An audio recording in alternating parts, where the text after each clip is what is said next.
What's up guys, welcome back to another video. Today we have an awesome modification. My buddy Brian is coming over and we're gonna be putting on a carbon fiber lip on my BMW 4 Series. So this should be a fun install. I've never really drilled anything into my car, so I'm a little bit nervous about this, but it should still be a fun process and I cannot wait to see the outcome. Stay tuned, here we go.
Extra shout out to Brian for his expertise. Oh yeah.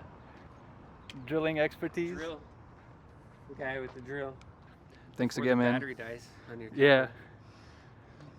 Alright guys, and with the installation done, we're gonna go ahead and end this video. I absolutely love how the car looks from the front now. It looks so much more aggressive between the new M Sport bumper and the new front lip. Awesome. I absolutely love it. I hope you enjoyed the video. If you did, please like, share, and subscribe, and I will see you in the next one. Bye bye.